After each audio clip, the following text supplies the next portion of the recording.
We are up to Wednesday, August 9th for Math 1332. One final chapter to cover, which is chapter 12. We'll be doing 12.1 and 12.2 today. And then 12.3 and 12.4 tomorrow will be the end of learning new material. Next week is just all reviewing for the final exam.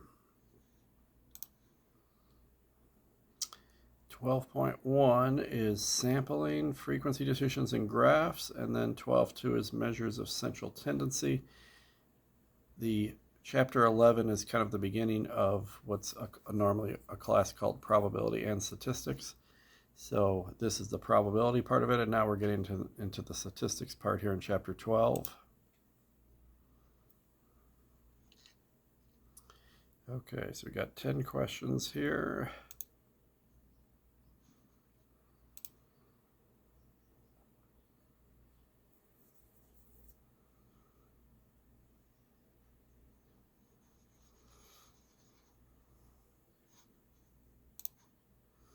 Okay, it says a questionnaire was given to students. The first question asked was, how stressed have you been in the last week on a scale from 0 to 10, with 0 being not stressed at all and 10 being as stressed as possible? The responses are shown in the table, so right here. So this is very common in statistics, where you take a sample and get responses from people. And the frequency means how many said each answer. So 6 different people in my sample said their stress rating is a 0 and they're not stressed at all. Or like this 17 right here, 17 people surveyed said their stress level is a 6. 20 people said their stress level is a 10, the highest possible. So one nice thing in statistics is you make graphs and charts, and you can quickly get information from that knowledge. By looking at a graph or a chart, you can pull information out that might take a long time otherwise. Especially, say I go out and collect data and I just have a clipboard, and every person I ask a question to, I write the answer down on the clipboard. When you collect data like that, it's all mixed up and messy and hard to get any conclusions from it. So charts and graphs organize things so that you can draw conclusions much faster and more easily. Which stress level describes the greatest number of students? So you just check each frequency until you find the highest one, 34. So this is pretty easy to do, but if you didn't know what to look at, then you wouldn't know what the answer is. But the highest frequency, 34, happened with a stress level of 7. So that's the one that describes the greatest number of students. The greatest number of students say that their stress level is a 7. That would be hard to tell if you had all the answers written down on a piece of paper and you had to count how many of each one there were yourself. How many students responded with this rating? So that's what is the actual frequency amount. That's 34. 2 easy questions to answer from looking at the chart. If I wasn't looking at the chart, it would be a lot harder to do that. Okay, so a random sample of 30 college students is selected. Each student is asked how much time they spend on homework during the previous week. Following times are in hours. So now the difference here is we're going to make the frequency graph ourselves, the frequency distribution it's called. So apparently 15 was the least anybody in my sample said. So this is where I have to build the chart. This is where it's a little harder to get answers until the chart is made. So they just on a clipboard wrote all these answers down. That would be hard to get information from it. So I'm going to put it in this chart, and then it'll be easy to answer questions like the previous one. So before the chart is made, somebody has to go through and count how many 15s are there. 1, 2, 3. There's 3 15s, so that's the frequency. And the good thing here is you have to check each answer as you go, so it won't let you go to the next one if you mess it up. How many 16s? 1, 2. I'm just going across like I'm reading a book. 3. 3 of those as well. Oops.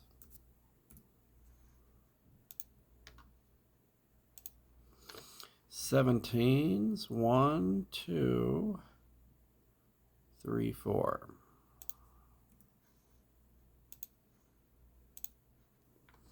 18. Now, it's not that you have to get every single one. In fact, I was about to mention that anyway, but it actually happened right here as I was thinking about it. There's literally no 18s anywhere here. So nobody told the researcher that they studied for their homework for 18 hours in a given week. So you can get a 0 in the middle. It's okay to have 0 in the middle. You would never have 0 at, you don't need to put zeros at the beginning or the end. Nobody studied less than 15 hours. So I don't need to put 14 or 13 or 12. It just is unnecessary in the chart. But we don't want to skip any in the middle. That can throw other charts off that we do later. Some people will skip 18 just because they get a 0 frequency for it, but you don't want to do that if it's in the middle of the collected data. So 19, 1, 2, 3 of those. I guess when in doubt, guess 3. 21, 2, 3, 4, 5 of those.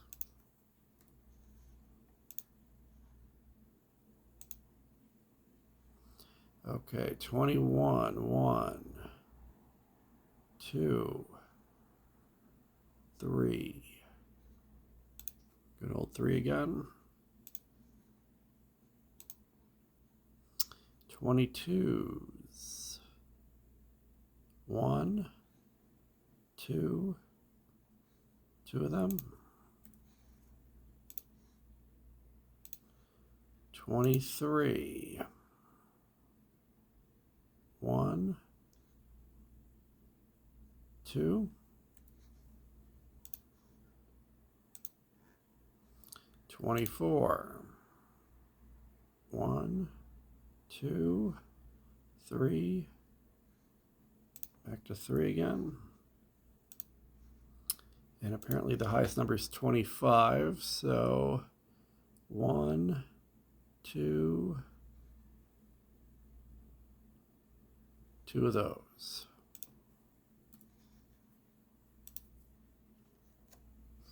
And if you add up all the frequencies, that's supposed to be the total number of people surveyed. They said there's a random sample of 30 college students selected. So if I add 3 plus 3 plus 4, that's 10, 13, 18, 21, 23, 25, 28, 29, 30. Yes. It has to add up to the total number surveyed. So if you weren't like doing a homework where you're checking each answer, you could do that at the end and just add them up and make sure it adds up to 30.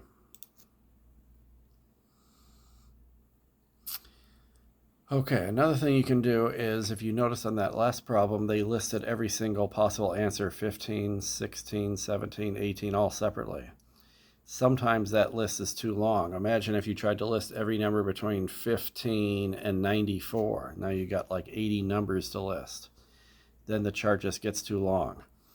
So the other way you can do it is you can do these in intervals where you go between anything between 15 and 22 gets a slot, and then 23 through 30. And again, if you do that, it's okay if there's a 0 in the middle somewhere. You don't want to erase this one and delete it just because it had a frequency of 0. We don't need to put anything before 15. We don't need to put anything after 94, but anything in the middle that just didn't get any answers, we put a 0 for that one. Now, another important thing is what's called the class width right here. Class width is how many numbers are in each of those intervals. And you can literally count it on your fingers. If you count 15, 16, 17, 18, 19, 20, 21, 22. There are 8 numbers there.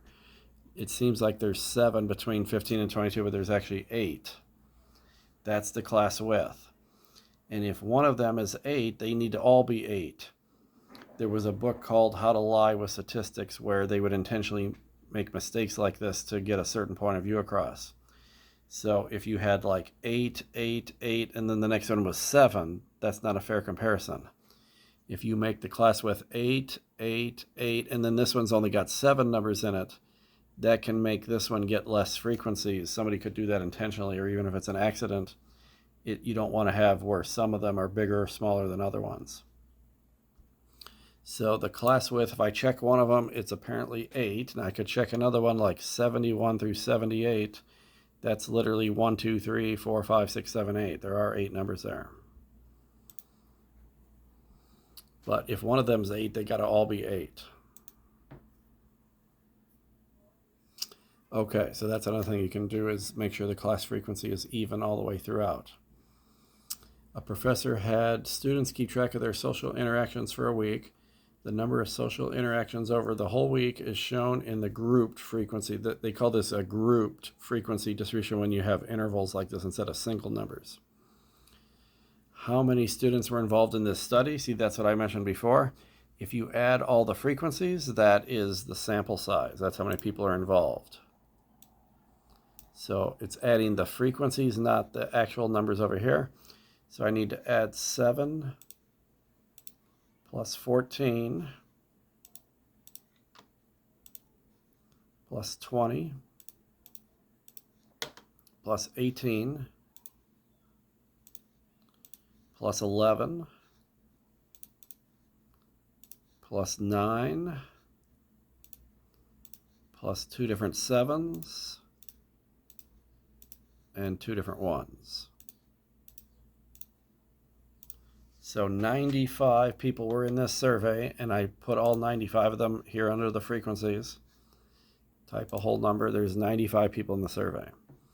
And then I can go back to questions that were previously asked, like which interval got the most frequency, 20. So 53 through 61 social interactions was the one that got the most answers in my survey. This one, it didn't have any zeros in the middle, but that's okay. Okay, now we're going to do like we did on problem number 2, except it's not each individual number, it's the interval of numbers. So I need to get all the numbers between 41 and 45 first. How many times does that happen? And it doesn't say what the sample size here is, but 1, 2, 3, 4, 5, 6, 7, 8, 9, 10, 11, 12, 13, 14, 15, 16, 17, 18, 36, 37, 38, 39, 40, 41, 42, 43, 44. There's 44 answers here. I like to do that. You don't need that for an answer, but I do that to make sure at the end my frequency adds up to 44. How many times do you have 41 through 45? Now this can be a little more challenging because you might skip one accidentally. So if I was doing this on paper, I would like cross off each one that I counted. So this 42 is 1. 44 is 2. 45 is 3. 42 is 4. And another 42 is 5. It's okay to have repeats. So there were 5 different people that responded with an answer. It's the ages of their country's president. So we asked 44 different countries, how old is your president? 5 of them, or maybe I just looked, it might not be me asking people a question, but it can be me looking the answers up. 5 times there was a president of a country whose age was between 41 and 45. There was no president less than 41, which is fine. 46 through 50, now that's a little harder because you got to look for 4s in the front, like 47. And then you also got to watch out for 50s. So 50 is 2. Don't count 42, but 49 is 3. 47 is 4.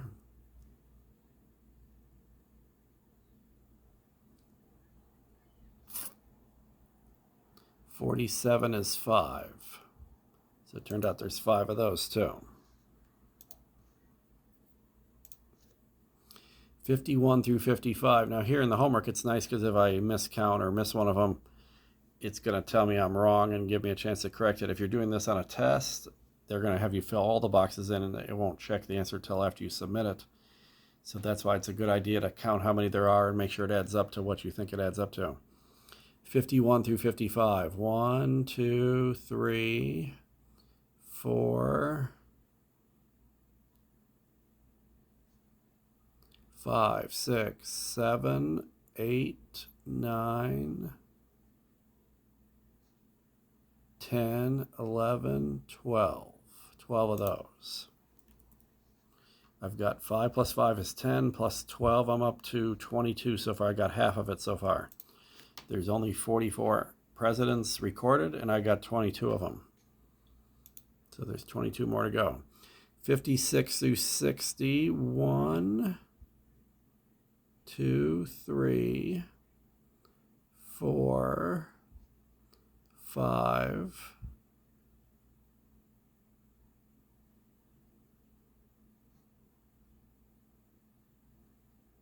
6. Right at the end was 6. So now I'm up to 28. There should be 16 more to go. 61 through 65.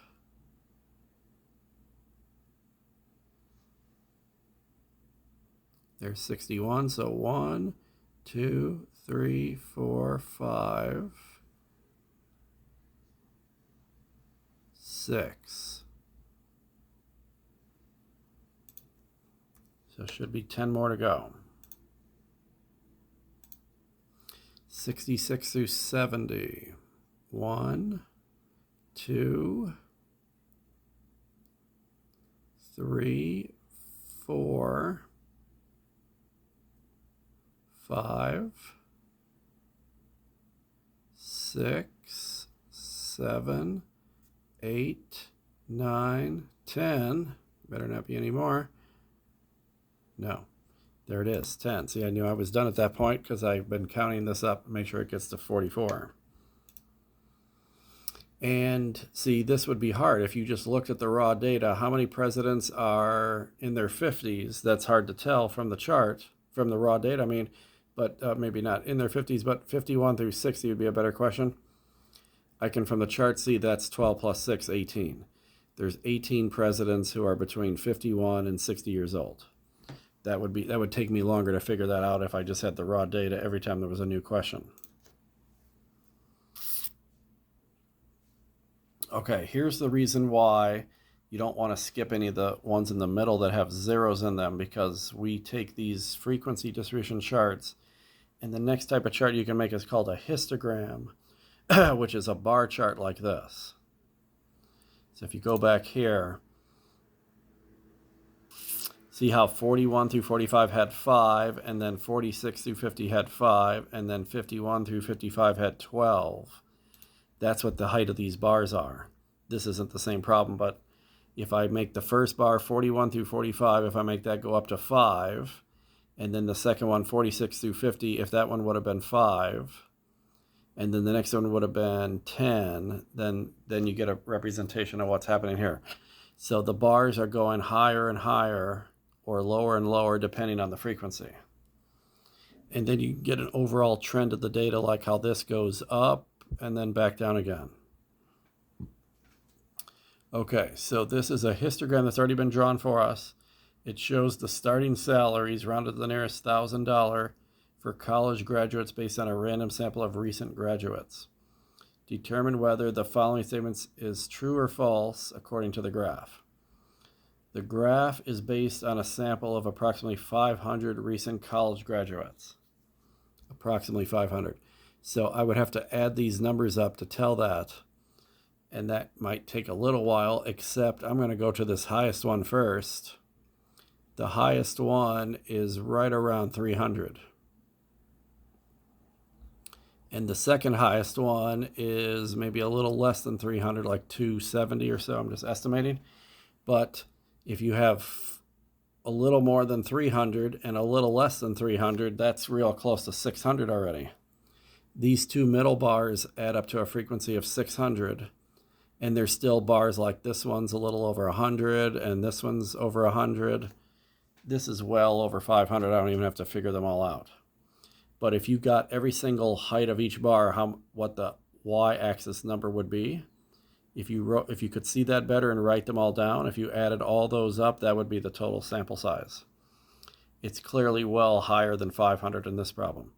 So I can definitely eliminate B and D that say that this is true. It's definitely false. This is what charts and graphs show us so easily in statistics, as we can tell something like this if it's true or false right away. This is definitely false, A or C. False because the total number of data items is smaller? No. False, because the total number of date items is definitely larger. Just the two middle bars alone are well over 500.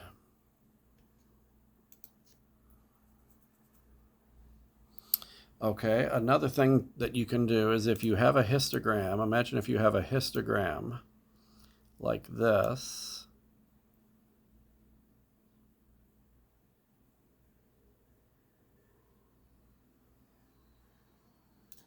That's a histogram. The height of each bar is the frequency. But if, say you take these bars and put a dot at the top middle of each bar. Put a dot at the top middle of each bar. And then draw that on its own graph. I'm just going to repeat that on its own graph. Like that. Those 6 dots. If you erase the bars and then connect the dots, this is another type of graph. And it's very much related to a histogram. It's called a frequency distribution. I'm sorry, no, frequency distribution is the one we did before. It's called a frequency polygon. That was the word I was forgetting. Frequency polygon. It's a frequency polygon. It really shows the same thing a histogram shows. It kind of shows you the shape of this thing. The way it goes up and back down again. And there's 1, 1, 2 upward positions, and then 1, 2, 3 downward. So up 1, 2, down 1, 2, 3. So it gives you the same basic shape. It's more about the shape of it. So it lets us, we get less focused in on the bars so much, it helps us see the shape a little better. One type of shape we like in statistics is what's actually happening here, how the first half of this graph sort of gets mirrored exactly by the second half. In fact, this one looks like it's perfectly what we call symmetrical. So from the highest point here in the middle, the 2 points left and right of that are exactly the same height. And then the next 2 out are exactly the same height, and so on, and so on, and so on. And in statistics, you don't have to be perfectly symmetrical like we do in geometry. We don't have to be perfectly symmetrical to say that it's roughly symmetric.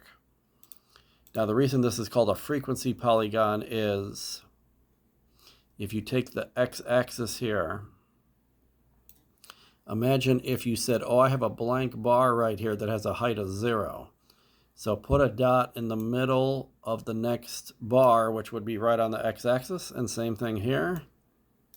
So if you include one more dot here and here back on the x-axis, then this would connect up to the x-axis here and there, and now it has the x-axis enclosing it. If you remember in geometry, in high school geometry, a polygon is an enclosed figure. So we just go one little extra spot to the right and one little extra spot to the left just to enclose it so it forms what looks like a polygon. And not that you need to know that here because they did it for you, but so here's another graph based on a sample of 50 people. Determine if this statement is true or false according to the graph. Okay, so do you think there's 50 people here? It's the same deal as a histogram. I can come up to this dot right here. It's a little more than 25 people. Let's call that 27. And if it's going to be close, I might need to add this up. So I'm just going to, and if I'm off by 1, it's not going to be a big deal probably. Maybe that's 26 or 28. It doesn't really matter. 27 is close enough. So this first one appears to be about 27. There's 2 of them that are exactly on the 25. So plus 25 plus 25. I'm already at a sample size of 77 and they claimed it was 50. It's well more than 50 people if these 3 dots alone are well over 50. So this statement is definitely false. I can eliminate A and B. Statement is false because there are less than 50. No, the statement is false because the frequencies are greater than 50. So same deal as problem number 6. And it's not that it's always false and higher, but that's what they did in these 2 examples.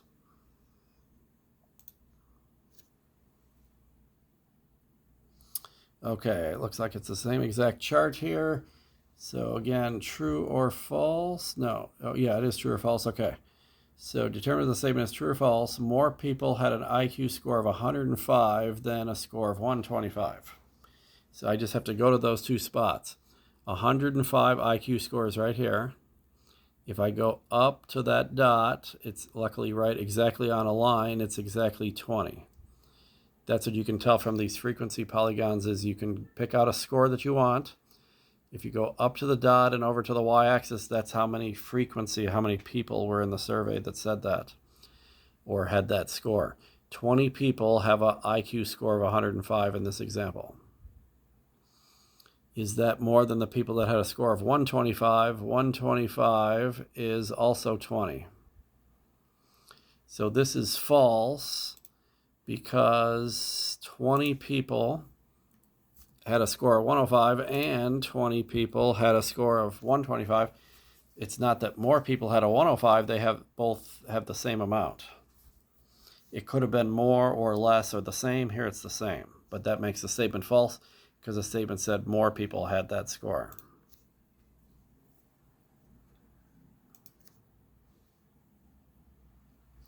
Okay, I guess this will, unless there's a different one on the 10th problem. There's 10 problems here. We're on number 9. And I was about to say this, I think, is the last kind of chart they're going to teach you here. This is called a stem leaf plot, unless maybe they have another one on number 10, I'm not sure. But we have a sample of 40 college professors, and they listed their ages. So if you have 2-digit numbers, then stem leaf plots are very easy to do. Let me give you a simpler example here.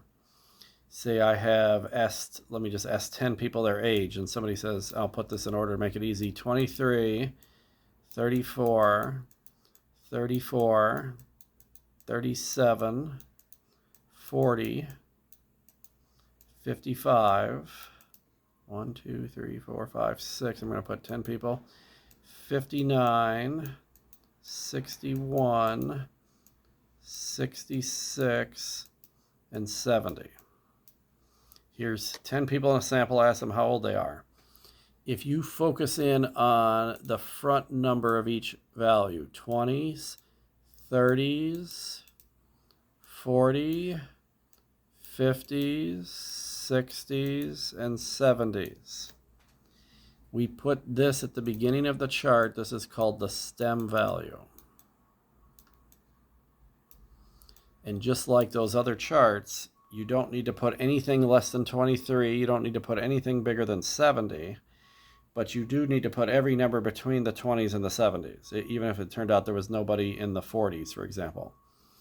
So I would put 2, 3, 4, 5, 6, and 7, because that's the 20s, the 30s, the 40s, the 50s, 60s, and 70s.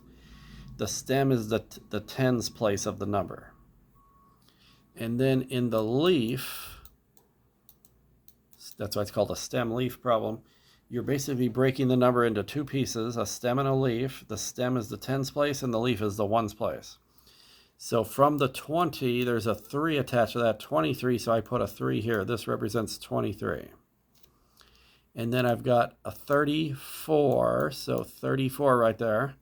But then there's another 34, so then I can put another 4 for that one. And there's a 37, I can put a 7 for that. And sometimes they put commas, sometimes they don't. It depends on the computer program. This one may not want the commas.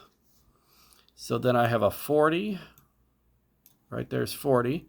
I got a 50 and a 59, so maybe they're going to put, 55, 55, and 59. If you don't see any commas, then it's understood that each of those is a different number.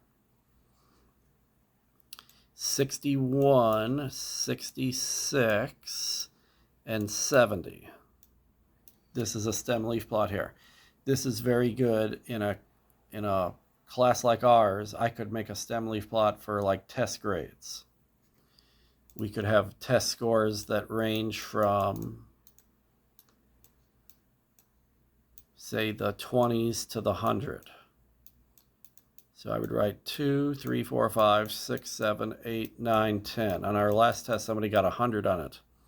So that we just put them under the 10. There was somebody else that had like a 97. Maybe there was an 81 and an 84, a 70, a 75, and another 75, and so on. And maybe there was somebody got a 26 was maybe the lowest score. and maybe there was no 30s or 40s, but there was a 51, a 53, a 56, a 57, a 64, a 66, 68, and another 68, maybe even a 69. This shows where you are. So if you're the person that got an 84, if you got the 84, you can find yourself in the chart. And then it's really easy to say, oh, well, only 2 people did better than me. There was a 97 and there was a 100. So unlike these frequency distributions that are like in intervals, I guess I don't have one here, but the histograms or the frequency polygons or even the frequency distributions that have intervals, the downside to them is you can't recover the original data. You can't find yourself exactly in the chart. You might say, well, I know I'm in this bar here, but there could be 20 people in this bar, and you can't find yourself among those 20. If there's 5 people that scored in the 60s and got a D on the test, you can find yourself in here and say, oh, I got the 68. And that means 1, 2, 3, 4, 5, 6, 7 people got a score lower than you. So that's what's very useful about a stem leaf plot. And if you turn your head 90 degrees and look at this sideways, this is like a histogram here, sideways. There's a bar here. That's the highest one. There's a bar right there. Here's a bar. Here's one. And then one. And I can skip these blank ones and put one right there. So you can see the shape like this, how it curves like that, just like if you just turn your head 90 degrees, completely sideways. And we don't have to do that here, but that's one thing these things could be used for. So these are their ages of professors. How many professors are in their 20s? It says use ascending order. Generally, you want to put them in lowest to highest going across. It doesn't say anything about commas. So usually they don't put commas. I'm going to assume that's how they want it, and they'll tell me if I'm wrong, I guess. But how many 20s are there? There's a 29, even though that's going to be the highest one. I'm going to put it down first, because otherwise I could forget about it. 23. As soon as I get a 23, I need to put the 3 from the 23 in front of the 9. So I'm looking for numbers that start with a 2. 28. The 20's right there. I don't have to write that. That's the advantage. You're not writing the 20 all these times. So I only have to write the 20 once, and that's 23, then 28, and 29. It's just understood that each of those numbers, 3, 8, and 9, each of those is a 20. There's a 23, there's a 28, and there's a 29. Okay, I lost where I was there. 23, there it is. Okay. 28. No, did I have a 28 already, or is it? No, I did the 28 just now. Okay. There can be repeats. So if there was another 28, I would put another 8 down here. 27, so the 7 would have to go between the 3 and the 8. That appears to be the end of the 20s. So now I can check the answer. Okay. I didn't know if they wanted commas or not. Usually if it's one digit in the leaf, they don't want commas. And they'll count it wrong if you put them. So you just have to do it once to see how they wanted it. 37, so put a 7 for the 37 in the 30 row. 37.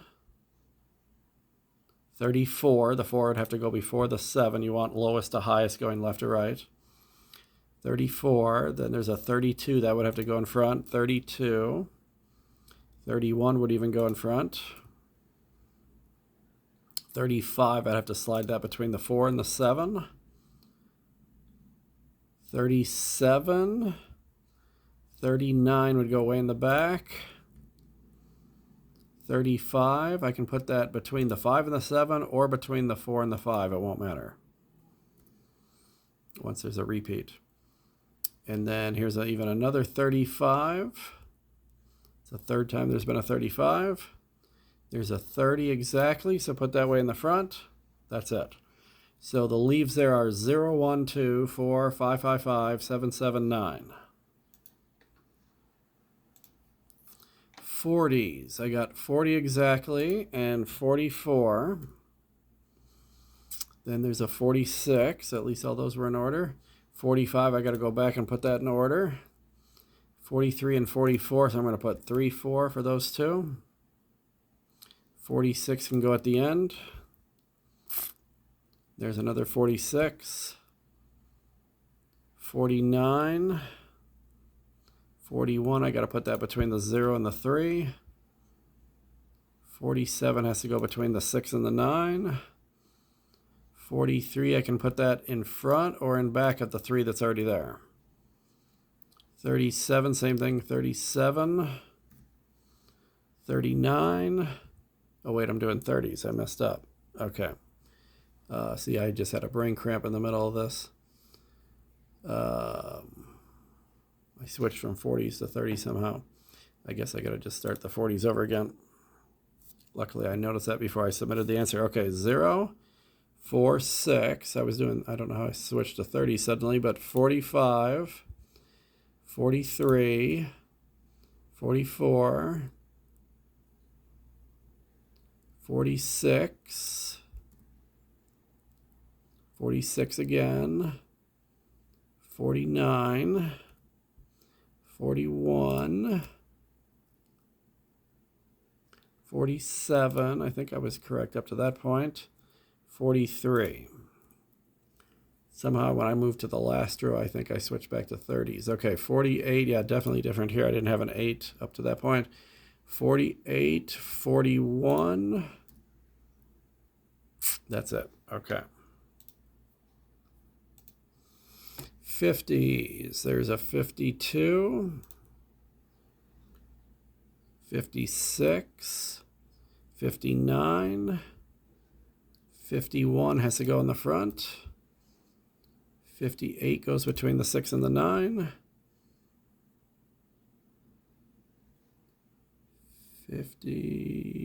54 at the very end.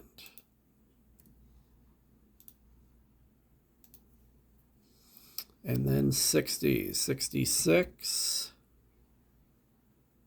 62, 69's in the back, 61, another 61, 67 near the back. Okay.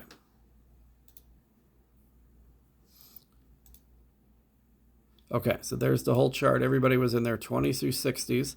If I counted each of these like 1, 2, 3, 4, and 5, 6, 7, 8, 9, 10, 11, 12, 13, 14, if I kept going, it would apparently add up to 40 if I was doing like a test problem and wanted to make sure I had them all.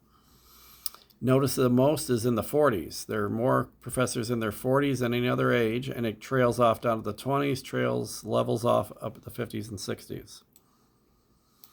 What does the shape of the display reveal about professors? If you are younger than 30, you cannot be a professor. Well, first of all, I do have some people younger than 30. But even if my chart didn't, it's not a guarantee you couldn't be. If it would even be false to say if you're younger than 20, you can't be a professor. There could be an 18-year-old professor. It's probably not going to happen, but here's somebody who's 23. What if you get a young Sheldon who's already in college when they're 12 years old and they graduate the next year when they're 13? They could be a professor by age 18.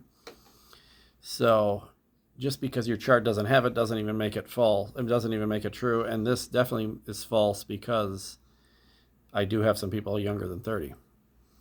None of the college professors live to be 70. Well, there are no college professors in my chart that are 70 or older, but it doesn't mean that they couldn't live to be that old. These are just how old they are while they're still teaching. What if they retire? It's not that they all die as soon as they stop teaching. The greatest number of college professors are in their 40s. That's exactly what I saw before I even looked at what they were doing here. That's what's nice about these stem leaf plots too. Not only can you find each and every individual person, but you can see things like where's the most or where's the least or what the shape of it is. All of that's very hard to get from the original data.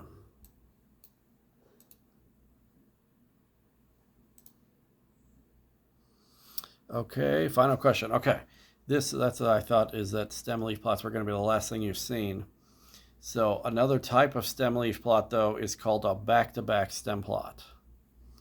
And what happens there is you share a stem down the middle.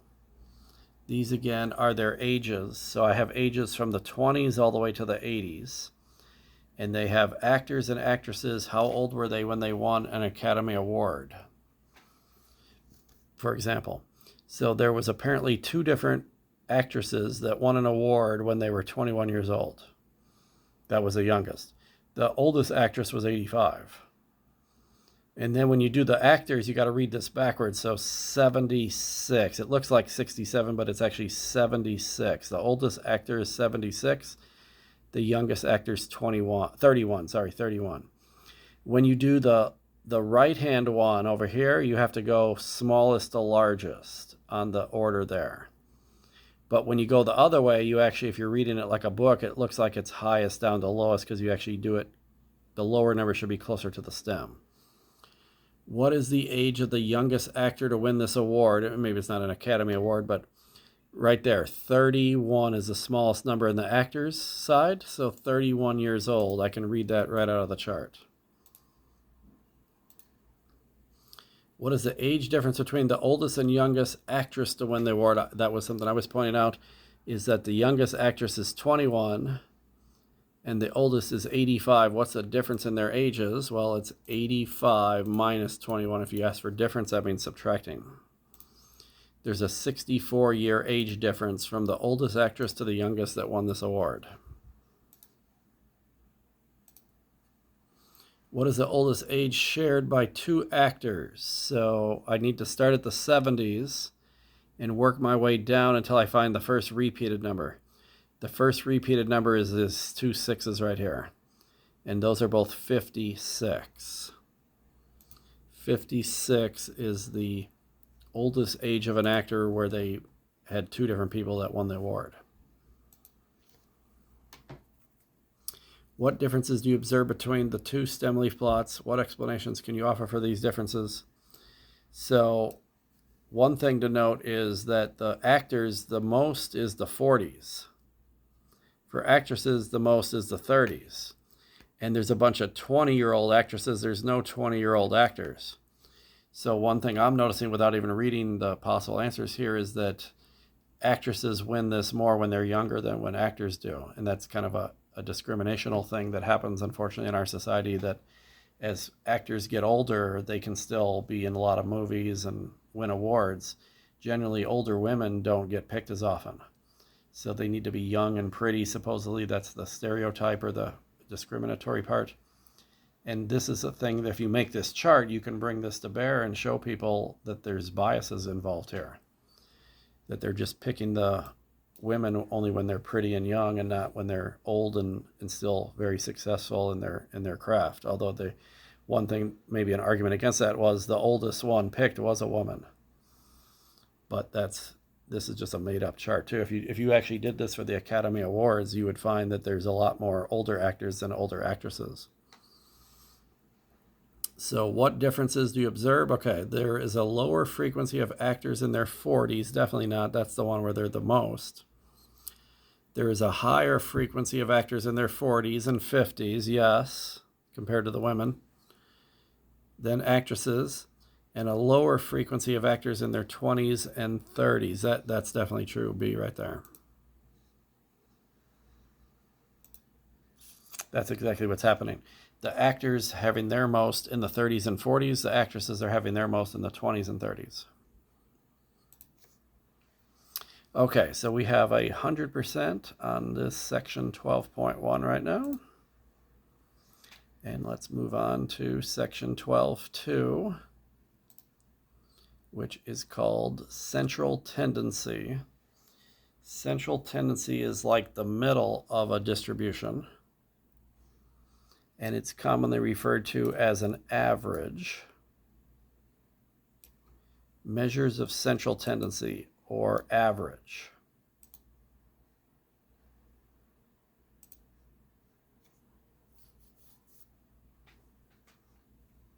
There's 3 common ways to measure the average. Most people associate the word find the mean. Most people associate the mean as the average, but there's technically other averages. So the mean is the first of 3 or 4 what are called averages or central tendency. Central means what's happening in the middle of the data. Where does the data tend to go towards? The first kind is the mean. Everybody's familiar with this because it's used all the time in real life. We do like mean prices of houses, mean salaries of workers. Even in school, all your grades are based on a mean. You do your test mean, and then you have your overall mean. The mean is when you sum up all the numbers and divide by how many there are, divide by the total amount. We've all been doing this calculation since junior high. So I've got 1, 2, 3, 4, 5, 6, 7, 8 numbers are given to me. I just have to add them up and divide by 8. There's a 6 plus a 1 plus a 3 plus a 9 plus a 5 plus a 7, another 9, and a 6. So the sum is 46. There are 8 numbers here. So if I divide by 8, this is the mean. We all call it the average, but it's technically called the mean. And then since it came out as a decimal, we got to worry about, it says type an integer or a decimal. It doesn't say about rounding anything. Somebody could argue that I'm going to round this to 5.8 or 6.0, but don't round unless they ask you to. It's definitely, if you have a short decimal like 5.75, then they probably want the whole decimal just to show more accuracy. So hopefully that's a very easy problem. Here's another one, find the mean. So I've got an 89 plus an 86 plus an 88 plus an 81 plus another 86, repeats are okay, plus a 92. Maybe these are the scores on 6 different homework. This is what I do to get your homework averages in class. We have 8 assignments every week, so I add all 8 of your assignment grades and I divide by 8. That's literally what, if you look in the grades where it says week 1 homework, week 2 homework, week 3 homework, this is literally how I figure out your grades. It's just there I'm dividing by 8. Here I only have 6 numbers, so divide by 6. And it's easy on me when somebody has 100, 100, 100, 100 for all 8 of them, because I get 3 or 4 people every week that get 100 on every homework. 87. If all the numbers are the same, then your average is that number. So it makes it easy to calculate their homework average if they have hundreds on all of them. Well done. Okay, the second type of average is called a median. It's another way to measure the center of the data. This is the middle value. But one important thing for this is you have to put the numbers in order from lowest to highest, just like we were doing on those stem leaf plots. The data has to be in order first, otherwise it can trick you. On a test, they'll give you, I've seen this before, where it's like 7, 5, 1, 10, and 12, and they'll ask somebody, what's the median? And they go, okay, the median's the middle number, so they say the median is 1 because it's sitting in the middle. But think of these as like ages. Say I have a 1-year-old, a 5-year-old, a 7-year-old, a 10-year-old, and a 12-year-old child. 5 children in a room. The median represents the one that's in the middle, not just because it's sitting in the middle, but because this 7-year-old kid would have 2 kids younger than them and 2 kids older than them. That's what the median is. It's the balancing point in the middle, so there's an equal amount of lower and higher values. So the median is not 1, it's 7 in this example. So if I have 15, 12, 11, 10, 16, 13, 9, and 11, I need to put this in order first. To do the mean, notice I didn't put them in order, I just added them up as they came. So order does not matter for a mean, but it does matter for a median. So I need to put 9 and 11 first. Or, sorry, 9 and 10 were the 2 smallest numbers. 9 and 10. There are 2 11s.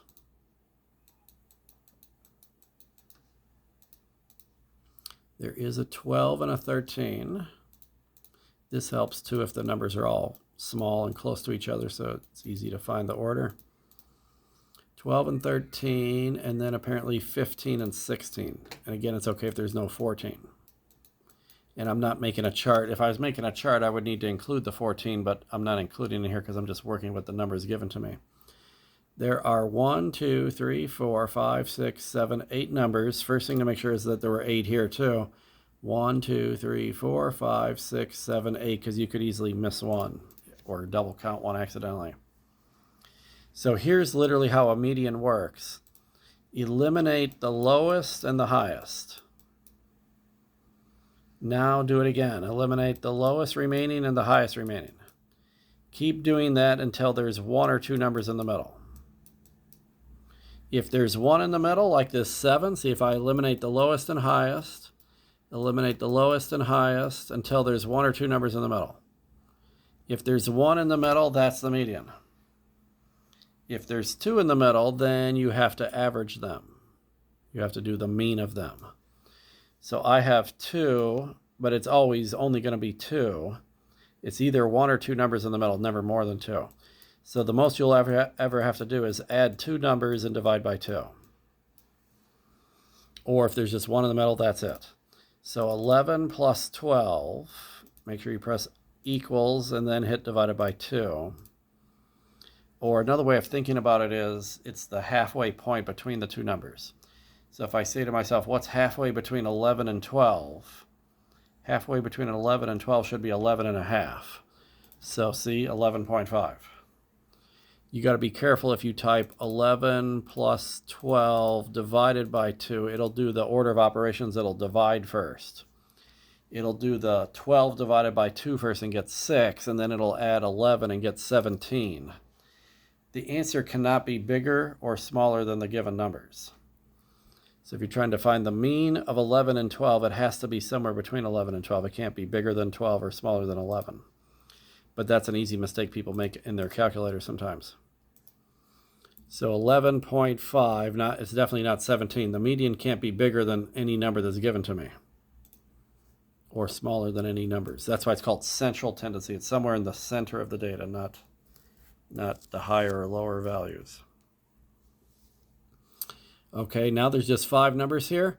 So I'm going to put them in order. There's 60 and 60. 60, 60. 80 and 90.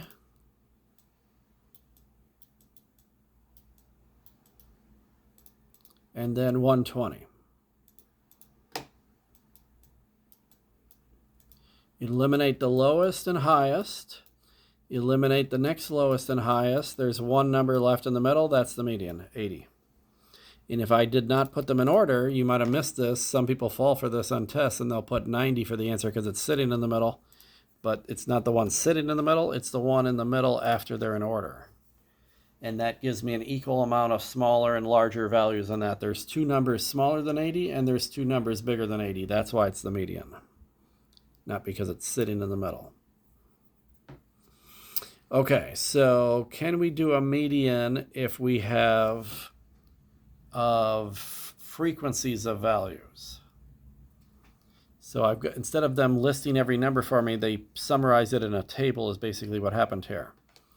But the score, or the X value, that's what I'm trying to find the median of. The scores range from 1 to 8. So the median has to be between 1 and 8 no matter what. It could never be bigger than 8 or smaller than 1, but unless we're going to go in the negatives, there's not much smaller than 1. So people probably wouldn't try to get an answer smaller than 1, but you definitely can't get something bigger than 8. So here's one way you could do this if you were really desperate. Is there are 2, frequency is how many answered that. 2 people got a score of 1, whatever this is. There are 2 ones. There's only 1 value of a 2. A score of 2 only happened once. So the frequency is how many times did it happen. 2 times there was an answer of 3. If I do this for all 8 of them, then I can get the median. There are 3 4s. 1, 2, 3. There are 6 5s. Now this is, see, if the frequencies get large, then this can get cumbersome, but there are 6 5s. 1, 2, 3, 4, 5, 6 of those. There are 3 of the 6s. 1, 2, 3. There's 5 7s. 1, 2, 3, 4. I'm running out of room here, so 5. And there's 2 8s. Okay, if you have to methodically go through this, this is a way to guarantee you'll get it right. Eliminate the lowest and highest. Keep doing that over and over and over again until there's 1 or 2 numbers in the middle. Eliminate the lowest and highest. Again. Again. Again. Again. Now maybe you can do, I'll do 2 at a time. That's okay, as long as there's enough numbers. 2 at a time. 2 at a time. I could do 3 at a time if I wanted to. But just when you get close to the middle, slow down a little. So now there's 1 of each. There it is. I eliminated 1, 2, 3, 4, 5, 6, 7, 8, 9, 10, 11 small numbers. 1, 2, 3, 4, 5, 6, 7, 8, 9, 10, 11 big numbers. I got rid of the 11 smallest and the 11 biggest. There's 2 numbers left in the middle. So the median is the average of those 2. But just like I said for homework averages, if you have 2 test scores and they're both the same, the average is that number. If you get an 88 and an 88 on your first 2 tests, your test average is 88. You don't even have to calculate it. But the average of 5 and 5 is 5. So this median is 5. Now, what if those frequencies were much higher? Say there was 20 of the 1s and 10 of the 2s and 25 of the 3s. You probably wouldn't want to write them all down. So one thing I like to do is I'll go to the end here. See this 2 at the end? I can eliminate that 2 with this front 2. And then there's a 5. There's 5 7s, and I need to eliminate these. There's 6 of these here. 1 plus 2 plus 3 is 6. So if I take these 6 away, and that would take 5 of these away, it would take away 1 of the 6s. So there's still 2 6s left, and there's 6 5. I could get it down to that much and just write down the 6 5s and 2 of the 6s and work from there. That might be a faster way to do this, but if you find that hard to do in your head, then I would do it slowly and write them all down. Okay, next, the third kind of average is called the mode. The good news about all these is they're all pretty easy to do. There's no heavy math going on here.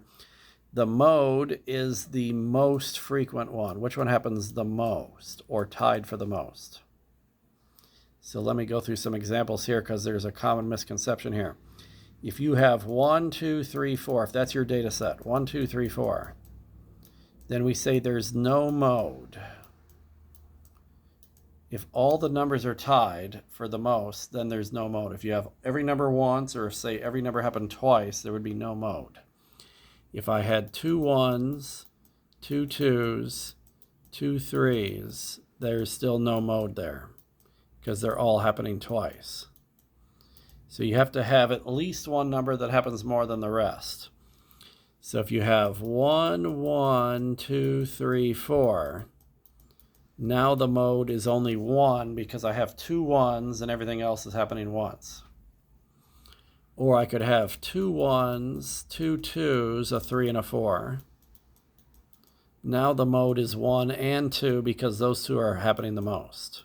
There can be a tie for the mode. Now here's the one that throws people off. 1 1 1 2 2 3 4.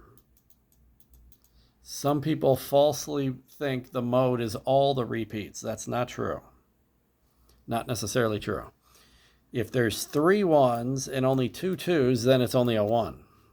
So watch out for that.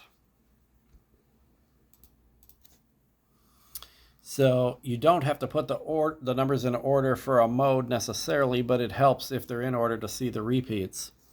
But if you got a small enough list, you can just look, is there any repeats here? I'm seeing 2 6s. There's 1 10, there's 1 7, there's 1 5, there's 1 11, there's 1 8, and there's 1 4. The only number that even repeats is a 6. That's definitely the mode. But if that's hard for you to do it that way, then I would put the numbers in order first. So order can help when you're doing the mode. It's not required, but if it helps you, I would do it. Okay, so here... Okay, so this one's a little harder with decimal numbers, but the only number the smallest number I see is 6.2. I'm going to put these in order just to make this easier to see. 6.2. And if this was on paper, I would cross it out and not use it anymore.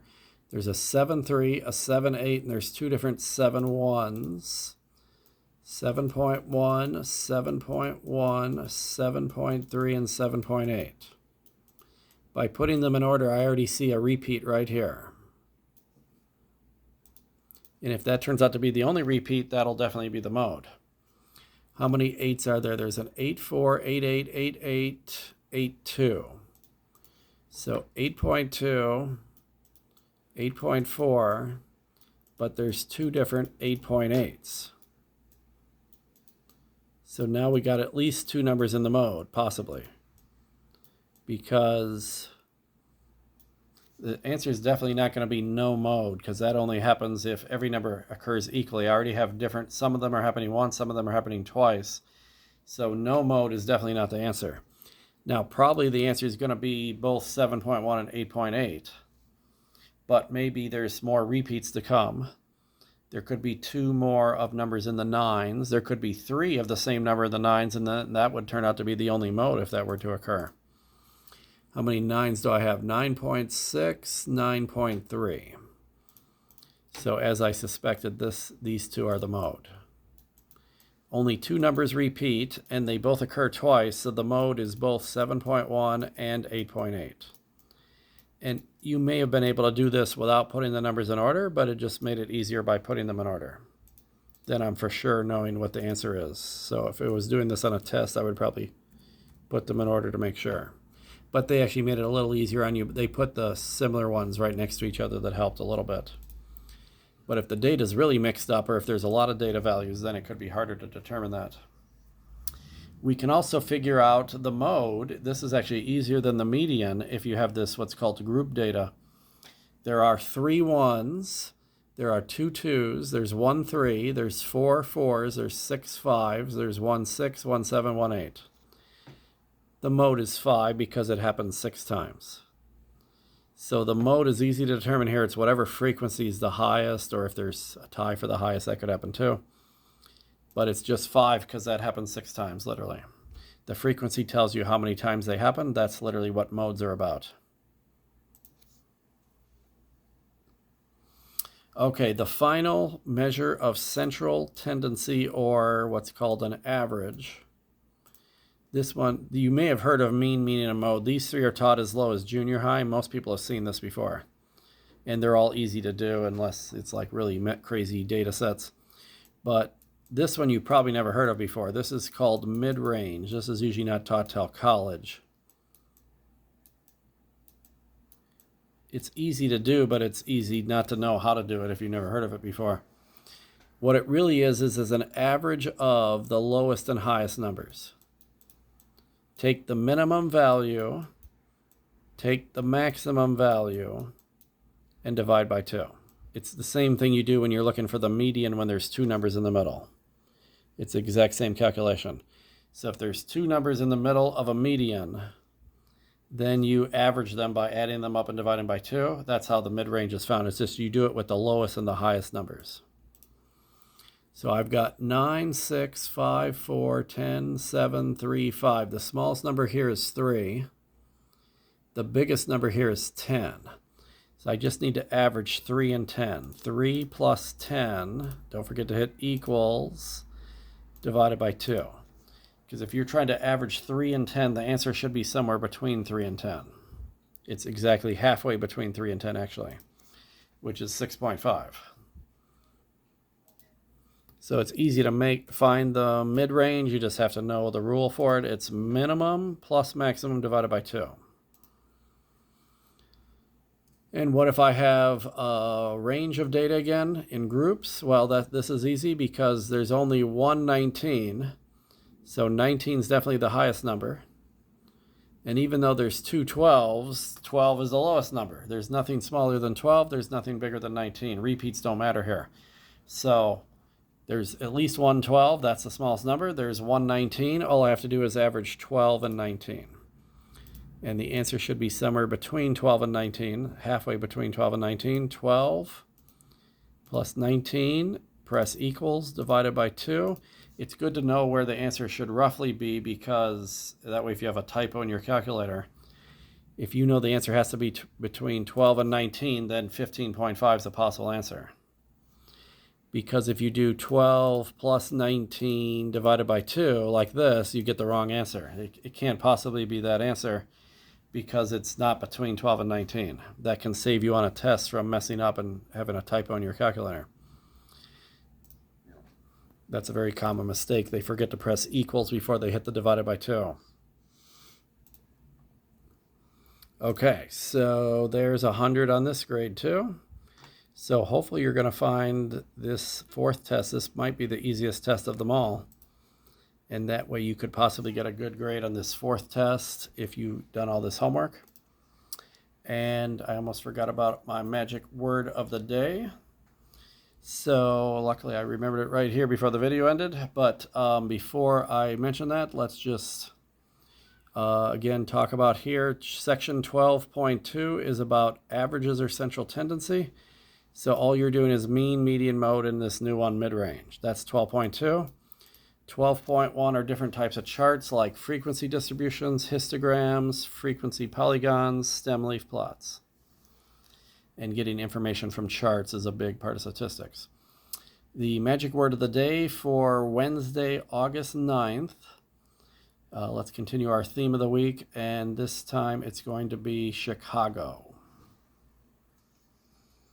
So send that one to me on Wednesday, August 9th. And I'll see you tomorrow for the final new material of the semester. Tomorrow we're going to be doing 12.3 and 12.4.